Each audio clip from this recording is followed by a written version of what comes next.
Simple और compound joints में complex joint, simple joints जिसमें 2 आर्टिकुलर सर्फेसेस होते हैं, लाइक शोल्डर जॉइंट को देख लें, हिप जॉइंट को देख लें, 2 ही इसके आर्टिकुलर सर्फेसेस होती हैं।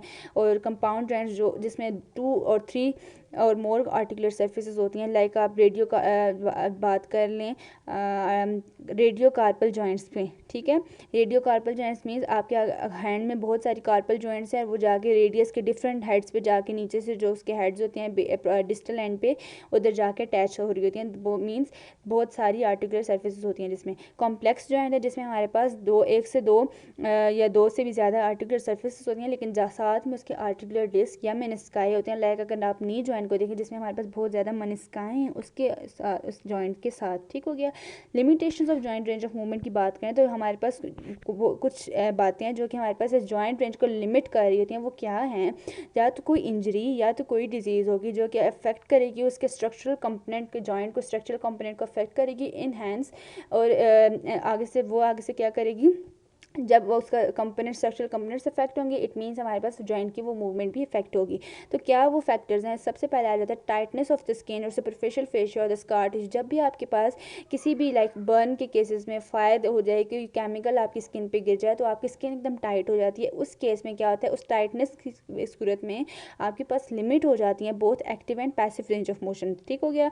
अगर मस्कुलर वीकनेस और इनएफिशिएंसी दूसरा फैक्टर है, जब हमारे पास ये होती है, मस्कुलर वीकनेस हमारे पास होती है जब भी हमारे पास मस्कुलर एट्रोफी शुरू हो जाती है, ठीक है, और हमारे पास वहाँ पे फ्लैसिडिटी हो जाती है। फ्लैसिडिटी के केस में क्या हो जाती है, सिर्फ हमारे पास active range of movement lost हो जाती है, ठीक है। लेकिन पैसिव रेंज ऑफ मूवमेंट आप पैसिवली वो मूवमेंट कर परफॉर्म थेरेपिस्ट करवा सकते हैं, आप अपने दूसरे सेल्फ से भी, लाइक आप अपने दूसरे साउंड लिम्ब से आप उसको मूव करा सकते हो। तो सिर्फ आपके फ्लैसिडिटी के केस में active range of motion lost हो जाएगी। इंस्टेड ऑफ दिस कि आप अगर इसका कंपैरिजन करेंगे स्पेस्टिसिटी के साथ, तो स्पेस्टिसिटी और टाइटनेस के केस में क्या होता है, आपकी बोथ एक्टिव और passive range of motion limits हो जाती हैं, ठीक है। फ्लैसिडिटी में सिर्फ आपका active range of motion limit होगी, लेकिन स्पेस्टिसिटी के केस में हमारे पास बोथ एक्टिव और passive range of motion limits हो जाएंगी। फॉर्मेशन ऑफ एडेयन के केस में आपके पास लिमिट हो जाती है both active and passive range of motion, ठीक है।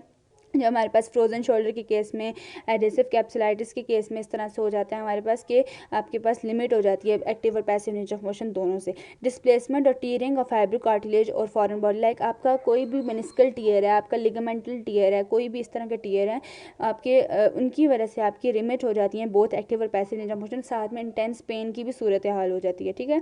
मैंने इसकी फॉर एग्जाम्पल आप देख सकते हैं नी मेनिस्कल टीयर के केस में इस तरह से हो जाता है। 6th फैक्टर है कि आपका कार्टिलेजिनस और बोनी डिस्ट्रक्शन हो जाती है, ठीक है। जैसे ऑस्टियोआर्थराइटिस के केस में, फ्रैक्चर्स के केस में जब हमारे पास बोनी डिस्ट्रक्शंस हो जाती हैं तो हमारे पास क्या होता है, वहाँ पे भी लिमिट हो जाती है एक्टिव और पैसिव रेंज ऑफ मोशन।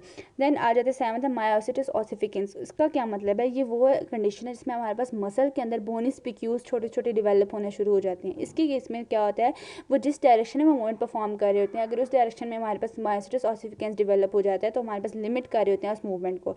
और इसका नो ऑर्गेनिक कॉज मीन्स आपको कोई इसका एक ऑर्गेनिक ऑथेंटिक कॉज नहीं पता होता, और उसके अलावा भी आपके पास ये जॉइंट रेंज को मोबिलिटी वो हो जाती है, लिमिट हो जाती है जॉइंट रेंज की मोबिलिटी। दैन अगर प्रिवेंशन की बात करेंगे तो इसकी प्रिवेंशन हम डिफरेंट तरीक़ों से कर सकते हैं। अगर हम इसकी प्रिवेंशन की बात करें तो प्रिवेंशन में हमने क्या करना है कि जो टाइटनेस ऑफ स्किन और फेशिया को हम किस तरह से ठीक कर सकते हैं, या तो हॉट पैक्स के ज़रिए, सोकिंग के थ्रू और मसाज के थ्रू हम इसको क्या करें, टाइटनेस इसकी डिक्रीज़ कर सकते हैं, और उसके बाद उसकी जॉइंट मोबिलिटी इन्हेंस हो सकती है, ठीक है। मस्कुलर एफिशिएंसी को किस तरह से हम इन्हेंस कर सकते हैं, तो बेसिकली क्या होता है, उसके लिए हमने क्या करना है, रेजिस्टेड एक्सरसाइजेस करानी है to prevent the muscular atrophy को प्रिवेंट करने के लिए। लाइक अगर आप एग्जांपल ले लें, अगर आपका नी की सर्जरी हुई है इंजरी की वजह से, उसके बाद आपकी सर्जरी के बाद प्लास्टर उतरा है, उसके बाद आपकी वो जगह सारी टाइट हो गया मस्कुलर एफिशिएंसी, तो आपने क्या करना है, कॉर्ड्स और हैम्स की रेजिस्टेड एक्सरसाइजेस करानी है, ठीक है। उसके बाद क्या होगा, आपकी वो स्ट्रेंथनिंग इन्हेंस हो जाएगी, ठीक है, उस जगह की, और उसके बाद आपकी जॉइंट मोबिलिटी भी इन्हेंस हो जाएगी। सो आपने जब भी स्ट्रेंथनिंग करानी हो मसल्स की और मोबिलिटी को इन्हेंस करना है तो उसके लिए आप क्या कराएंगे, रेजिस्टेड एक्सरसाइज कराएंगे, ठीक है।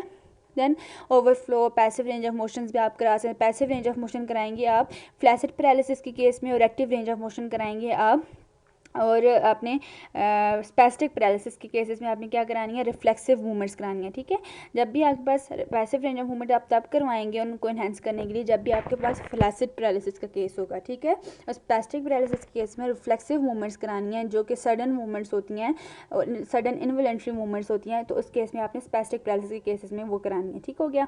स्प्लिंटेज भी आप करा सकते हैं, जहाँ पे भी आपके पास मस्कुलर इम्बैलेंस प्रेजेंट होगा वहाँ पे आपने स्प्लिंटेज करवानी है। ठीक है, देन आप बात करते हैं एक्यूट इंजरी के लिए आपने बस एक थेरेपी है राइस, जिसका नाम राइस मीन्स, एक तो उसका ये आपने देख भी सकते हैं, rest, R means rest, I means icing, C से कंप्रेशन और ई से एलिवेट कर देना उस एरिया को, तो ये हमारे पास एक्यूट इंजरी की ट्रीटमेंट हो जाती है। ठीक है, देन उसकी फॉर्मेशन ऑफ एडहेजन, एडहेजन की फॉर्मेशन किस तरह से उसको कंट्रोल कर सकते हैं, जब आपके पास इसको ऐसे करना है, कंट्रोल करना है लेवल ऑफ द सेरोफाइब्रिनस एक्सुडेट की फॉर्मेशन को, उसकी कंट्रोल, उसका फॉर्मेशन को कंट्रोल करना है। वो किस तरह से हो सकता है, 3 तरीक़ों से आप कर सकते हैं। एक तो आपने क्या करना है, डिक्रीज़ करना है सर्कुलेशन के, उस एरिया की सर्कुलेशन को आपने डिक्रीज़ कर देना है।